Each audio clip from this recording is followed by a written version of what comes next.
Welcome to Intuitive Seek. My name is Mary Treen, and every week I aim to bring you a grounded approach to all things intuition. Through personal stories, experiences, and practices, offering energetic reflections to help you discover, connect, and fully realize how your unique power of intuition is your own greatest teacher. Hello, everyone. Welcome to August.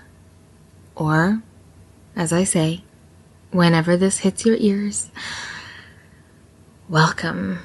How are you doing today? Thank you so much for being here, for taking the time to listen. There's so much to choose from. It seems to be more and more is getting released for us to look at and listen to. And I really thank you for taking the time to spend your time with me. I will continue to do this podcast for as long as my intuition tells me to. I am working on some interviews right now. My plan for now, it may change. One of my favorite reminders always is, whether it's God for you or, creator or universe, whatever you want to say, is when we make plans, God laughs. And that is one of my sayings that I kind of always go back to, because it is really easy for me to plan and think about the outcome of what I'm working on and what I want to do. And every time when I have intended to do something and thought about the outcome, it's always been different. But then I can look back and kind of fit it into my brain and understand it in hindsight. But it has never been the same. So the evidence for me is that we never know the outcome. Planning is important because then we know what we want. As long as our intention is for us, as long as we're following our heart and what our heart wants to do. But we never know. Even with this podcast, I thought it would be, I felt that I needed to do it, but my thinking mind thought, oh, this will be great. I will kind of work on any fear I have about using my voice. Hopefully it'll be nice and healing for me. I don't know if anyone is going to listen, but it will definitely be some kind of exercise in creating. And I love creating things. I love using my creative spirit. I love it. But then I made this, and in the first month, it was on the Canadian podcast charts, and then it was on the Australian podcast charts, and that was shocking to me. And it opened up an idea it reminded me that when we have a plan, when we feel the need to do something, when we want to create something, it's not just for us. It may feel like it's just for us, but it's not, because my intention was not for so many people to listen. It was quite self-centered. I really wanted to kind of challenge myself and move through this fear of using my voice. The stage fright that I have suffered from, I'll call it, because it has kind of hindered me, and I've dealt with since I was little, since I was a child.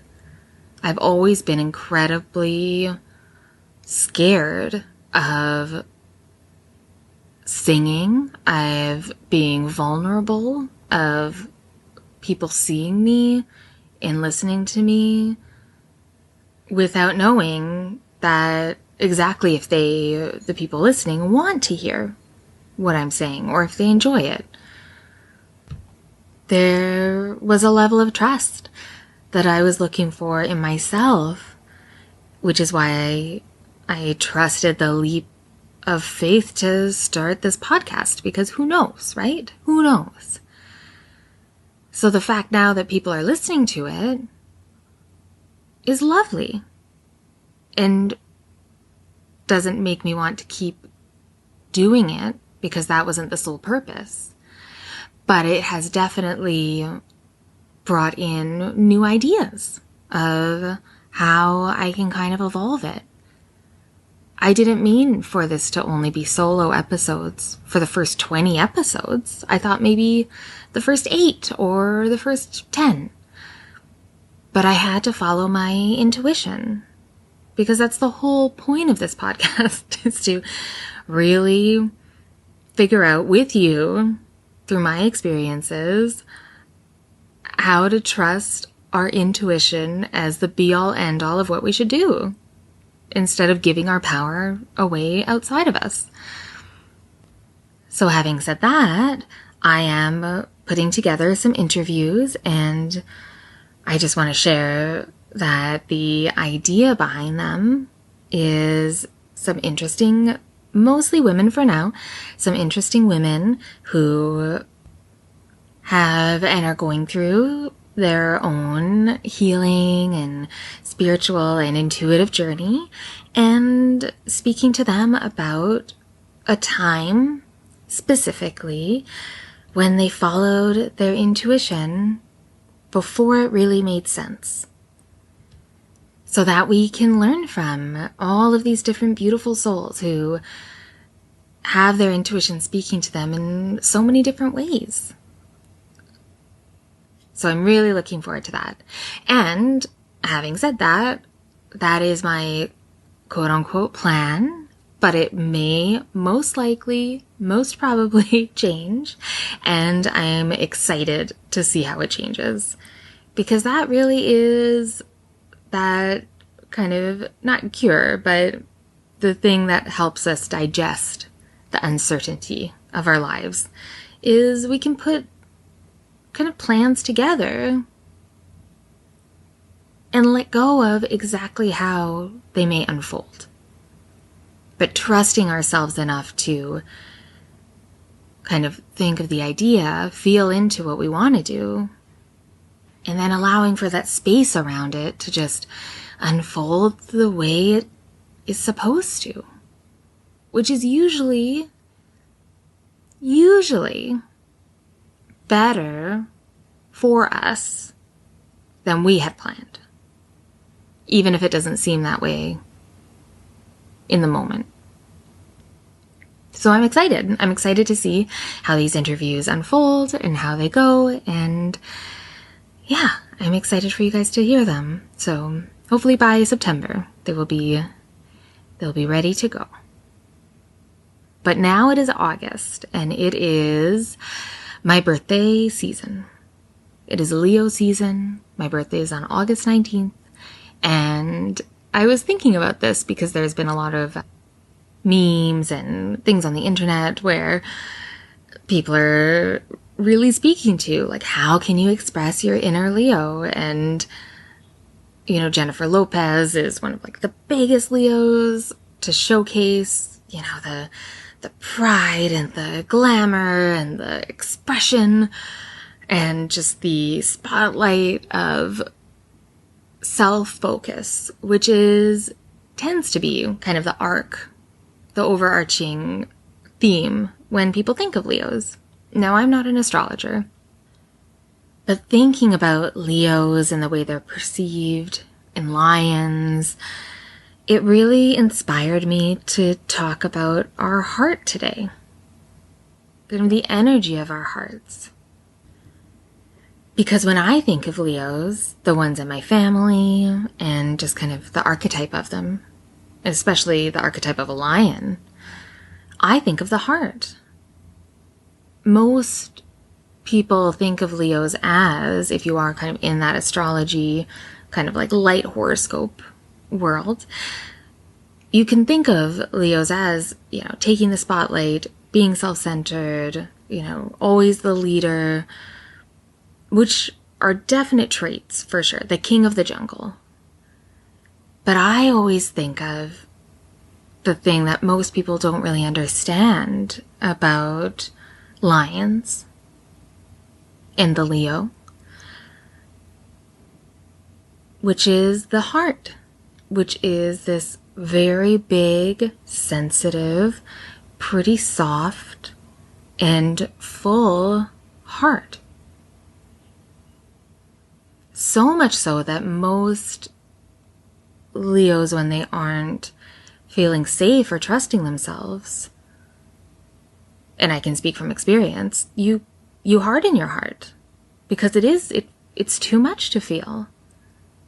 It's too much. And I think that is a universal concept that is highlighted by thinking about Leos and lions and the fire within our own hearts. Because then that makes me think of the passion in our hearts. Are we following the love that we have for something that we feel in our hearts, whether it's a person or something that we feel like we need to do or share with the world? And maybe we're scared.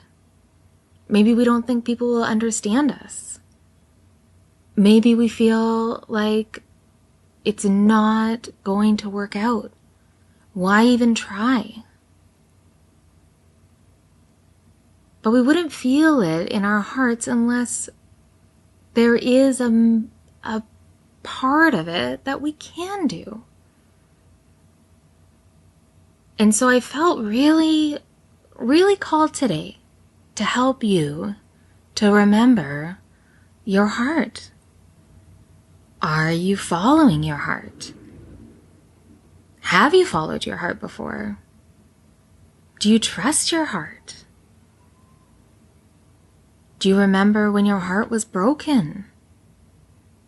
Do you understand how much truth you can really, and clarity you can find in your own heart? Can you remember a time when you touched somebody's heart energetically? When you really knew that you touched a piece of their heart? And do you remember a time when somebody touched your heart? These are not small things. These are huge. We were given this energy. We were given this ability to love. And it's so easy to forget because we hear it marketed to us all the time in different ways of how to become more lovable. Do you love yourself? Let me help you love. Love, love, love, love, love. So many songs. All you need is love. Love is all around. I can't make you love me. There's so many. So three that I can think of. I'm sure you're thinking of many more. And love is such a powerful emotion. It's a force. And that's why it's the first thing I think of when I think of lions and Leo. And really, fire, because of passion and creation. Fire as a classical element, it's one of the only ones, or it is the only one to my knowledge, that we can create ourselves. We can't create air or earth or water. We can find it. But we can create fire. Where you need two things to come together to create this amazing energy.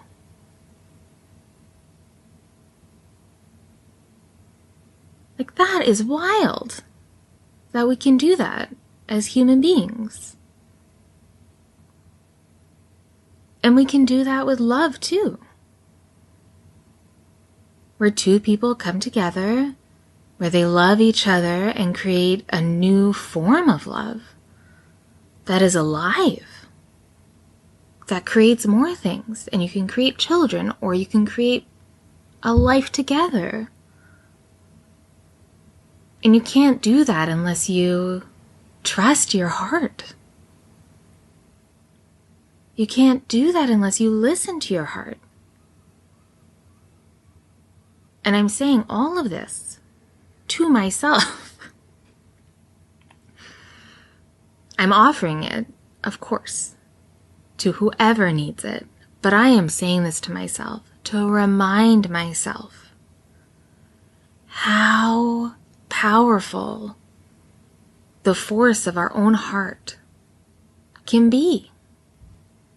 And when I forget about that, when I start to really focus all of my attention on the things that take me totally away from the power and love and wisdom and clarity that I have of my own heart, this amazing tool that is part of us, that is keeping us alive as a physical thing, but whose energy you can feel around the world, across the oceans. I mean, have you ever had a loved one far away and you pick up that phone, or even a quick text message or a WhatsApp message, and you get that from them, or you hear their voice, and you can feel it. You can feel that love, that intention of love behind it. That's amazing that our love can travel like that. That's amazing. And it's a huge responsibility, because when you understand that it's that powerful, that you have this force that can span time. I mean, truly, it can span time, because if you're thinking about a loved one who've passed away and you can feel that love in your heart for them, or you can feel that space that your heart made for them, but because they are physically not here anymore, you're so much more aware of that space. And sometimes that space can feel empty. But I don't think it's an empty feeling when we feel that loss. I think what it is and feel, what it could be, is that we are so aware of how much room we made for them to be in our heart. And that space doesn't go away, it doesn't close up. It's still there. And that depth of love that we feel in that deep space that we created for them, it can feel painful when they're not physically there to receive it anymore. Even if we weren't always saying, I love you, or talking to them all the time, or having a huge part of their life. If you love somebody, you've made room in your heart for them.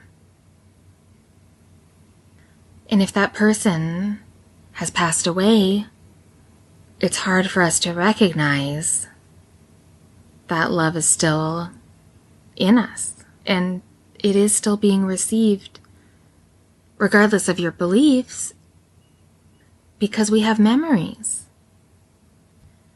And maybe you've experienced this. Even if the person hasn't passed away, maybe they're just not in your life anymore. Maybe it's an ex-boyfriend or an ex-husband or ex-girlfriend. But if you have memories of when you did share that love, you can feel it. You can feel that love. It's changed. It's transformed a bit. But if you really feel into that memory, that love is still there. So does it make it any less real? Does it mean that the love has gone? No, I don't think so. I think that it feels so different to us. that the change of that love can feel so painful. Because most of the time we didn't ask for that love to change. It was comfortable, we were used to the way it felt. But just because it changed, it doesn't mean it's not there anymore.